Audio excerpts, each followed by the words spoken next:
morning devotion. I'm forever yours.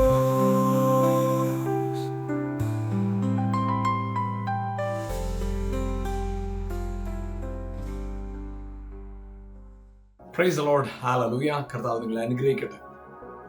യോഹന്നാന്റെ സുവിശേഷം 17-3 ഇങ്ങനെ പറയുന്നു, ഏകസത്യദൈവമായ നിന്നെയും നീ അയച്ച പുത്രനെയും അറിയുന്നത് തന്നെ നിത്യജീവൻ.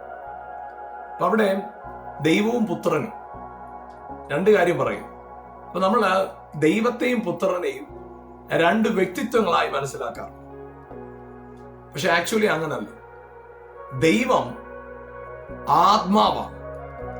ദൈവം വസിക്കാനായിട്ട് തെരഞ്ഞെടുത്ത, അല്ലെങ്കിൽ ദൈവത്തിന്റെ സ്വഭാവവും ദൈവത്തിന്റെ ശക്തിയും ദൈവത്തിന്റെ പ്രകൃതവും വെളിപ്പെടുത്തുവാൻ തെരഞ്ഞെടുത്ത വ്യക്തിയാണ് ദൈവപുത്രൻ.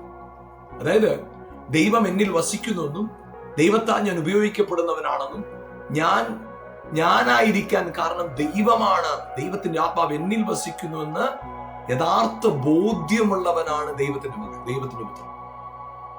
അതായത് അവനെ കൈക്കൊണ്ടവന്റെ നാമത്തിൽ വിശ്വസിച്ചപ്പോൾ നമുക്കുണ്ടായ ഒരു ബോധ്യമാണ്, ദൈവം വസിക്കുന്ന മന്ദിരം ഞാനാണ്, ദൈവം എന്നിൽ വസിക്കുന്നു എന്ന ആഴമേറിയ ബോധ്യത്തിൽ നിന്നാണ് ആരാധന വരുന്നത്. അതുകൊണ്ടാണ് സത്യനമസ്കാരികൾ പിതാവിനെയാണ് ആരാധിക്കുന്നത്. അവിടെ സ്ഥലത്തിനോ ആരാധനയുടെ സാഹചര്യങ്ങൾക്കോ അതിൽ ചെയ്തു കൂട്ടുന്ന കാര്യങ്ങൾക്കല്ല പ്രത്യേകത, ദൈവവുമായിട്ടുള്ള ബന്ധത്തിനാണ് പ്രത്യേകത. സത്യം അറിയുക എന്നാൽ എന്താണ്? സത്യത്തെക്കുറിച്ചുള്ള അറിവെന്താണ്? God is in me. ദൈവം എന്നിൽ വസിക്കുക. ആ ദൈവം വസിക്കുന്ന മന്ദിരമാണ് ഞാൻ. ഒരിക്കലും ഒന്നിനും എന്നെ തകർക്കാനാകത്തില്ല. ദൈവത്തിൽ വസിക്കുന്ന ഞാൻ ഒരു തിന്മയും ഒരു ദോഷവും ഞാൻ പ്രവർത്തിക്കത്തുമില്ല, എനിക്കെതിരെ സംഭവിക്കത്തുമില്ല. കാരണം ഞാൻ കർത്താവില്ല.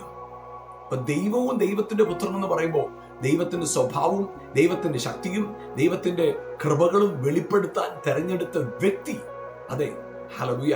ഇന്ന് പകൽക്കാലം പ്രിയപ്പെട്ടവരെ, നിങ്ങളുടെ ജീവിതത്തിനകത്ത് ഈ ബോധ്യത്തോടുകൂടെ ഞാൻ ദൈവത്തിന്റെ മകനാണ്, അവന്റെ ശക്തി വെളിപ്പെടുത്താൻ, അവന്റെ കൃപ വെളിപ്പെടുത്താൻ, അവന്റെ പുനരുത്ഥാനത്തിന്റെ ശക്തി വെളിപ്പെടുത്താനായിട്ട് തെരഞ്ഞെടുക്കപ്പെട്ട വ്യക്തിയാണ് ഞാൻ എന്ന ബോധ്യത്തോട് ഇന്ന് പകൽ നിൽക്കാമോ? ഹല്ലേലൂയ. നിങ്ങളുടെ ഇന്നത്തെ ദിവസം അനുഗ്രഹകരമായി തീരും. കർത്താവ് നിങ്ങളെ ധാരാളമായിട്ട് അനുഗ്രഹിക്കട്ടെ. ഇന്നത്തെ ദിവസം അനുഗ്രഹമാണ്, നിങ്ങൾ അനുഗ്രഹമാണ്. God bless you. ആമേൻ.